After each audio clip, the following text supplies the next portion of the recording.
नमस्कार दोस्तों, कैसे हैं आप लोग। अगर आप लोगों ने मेरा चैनल पहली बार देखा है और आप मेरे चैनल से पहली बार जुड़े हैं तो प्लीज़ मुझे लाइक कीजिए, सब्सक्राइब कीजिए और सपोर्ट कीजिए। दोस्तों, आज की कहानी है तुम मेरे अपने हो। उस चेहरे को देखने के बाद गौतम को कभी किसी और चेहरे को देखने की चाह नहीं हुई। उसे पहली बार देखते ही गौतम का मन उसकी ओर जाने लगा। उसने कभी सोचा भी नहीं था कि कोई पल भर में इस तरह अपना हो जाएगा। उसके जीवन की वो सबसे सुहानी और सबसे खूबसूरत सुबह थी जब वो लड़की अपने कमरे की खिड़की के पास हर बात से बेपरवाह होकर अपनी घनेरी जुल्फ़ों को सुलझाने में व्यस्त थी। उस समय सुबह की शीतल हवा के चंचल झोंके उसके खूबसूरत बालों को महकती खुशबू चुराने की चाह में और भी बेतरतीब किए जा रहे थे। उसके भीगे सौंदर्य की लावड़ और भी निखार पर थी।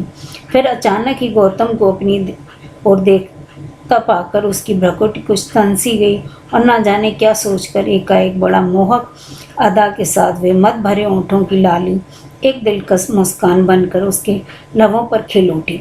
उस समय गौतम कुछ और भी संशय में पड़ गया। उसकी आंखों में एक नकली रोष था और अपने खास अंदाज में वह निरंतर देखे जा रही थी। फिर पलक झपकती अचानक वह गायब हो गई। अभी वह 1 माह पहले ही हमारे घर के ठीक सामने वाले मकान में एक परिवार रहने आया था। माँ ने बताया था कि वे उनके मायके अंबिकापुर से आए हैं।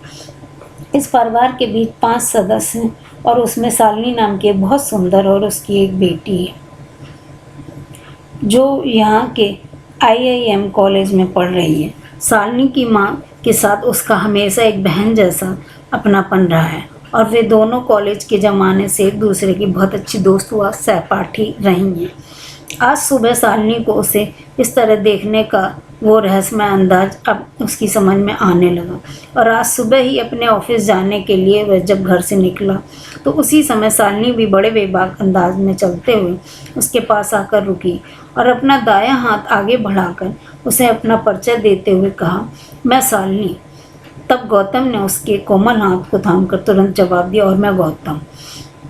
तब उसका नाम सुनकर उसके शरारत से मुस्कुराते हुए कहा, अरे मैंने तो सोचा था कि आपका नाम अक्षय कुमार या रणबीर कपूर होगा।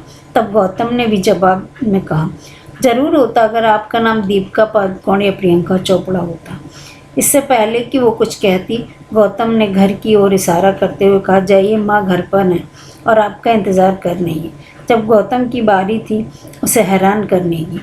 आज ही उसे पता चला था कि शालिनी का प्रतिदिन उसके घर में आना जाना होता है। गौतम की मम्मी के साथ उसका बड़ा गहरा लगाव था। गौतम की मम्मी शालिनी को बेहद प्यार दुलार करती थी और गौतम ने जब अपनी भाभी से शालिनी की बात की तो उन्होंने कहा, मेरे प्यारे देवर जी, मम्मी जी तो उसे अब मेरी देवरानी बनाने जा रही हैं। वो अब उसकी सबसे पहली पसंद है। बस अब गौतम को कुछ कहने की ज़रूरत नहीं थी। इतने में ही शालिनी को खिलखिलाने की आवाज़ उसे अपनी मम्मी के कमरे से आई और वो हंसी सीधे उसके दिल में उतर गई। उसका पहला प्यार हमेशा के लिए उसका होने जा रहा था। गौतम सोच समझकर मन ही मन मुस्करा उठा था। दोस्तों, आप लोगों को मेरी कहानी कैसी लगी बताइएगा। हम आपके लिए और अच्छी कहानियाँ लेकर आते रहेंगे। अगर आप मेरे चैनल पर नए हैं प्लीज़ मुझे सब्सक्राइब कीजिए और मुझे सपोर्ट कीजिए, लाइक कीजिए। इस आशा के साथ धन्यवाद।